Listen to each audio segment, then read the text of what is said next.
Hi guys, welcome back to my channel Frosting by Feroze.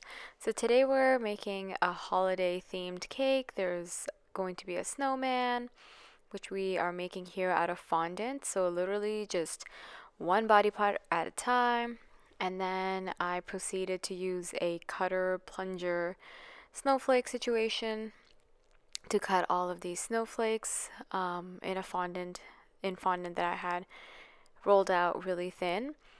And I'm just going to proceed and make a bunch of those over here just so they can go all around my cake, and then peel off that fondant, and voila, you are left with snowflakes. Then I shaped red fondant and made a hat for my snowman, made some cute red buttons to go on top. So there's those 3 buttons over there, again made out of fondant, and then cute little black button eyes for our snowman. I then skewered the snowman on top of our cake, so I have a long skewer that I'm just pushing all the way through over here. Put that head on, and then I make my snowman put on a black scarf like that, obviously because it's cold outside.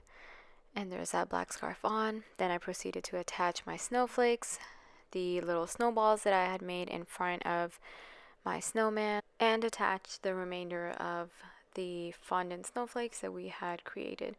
Obviously made them out of really thin fondant just so they would look more real, so it was a little hard to work with them.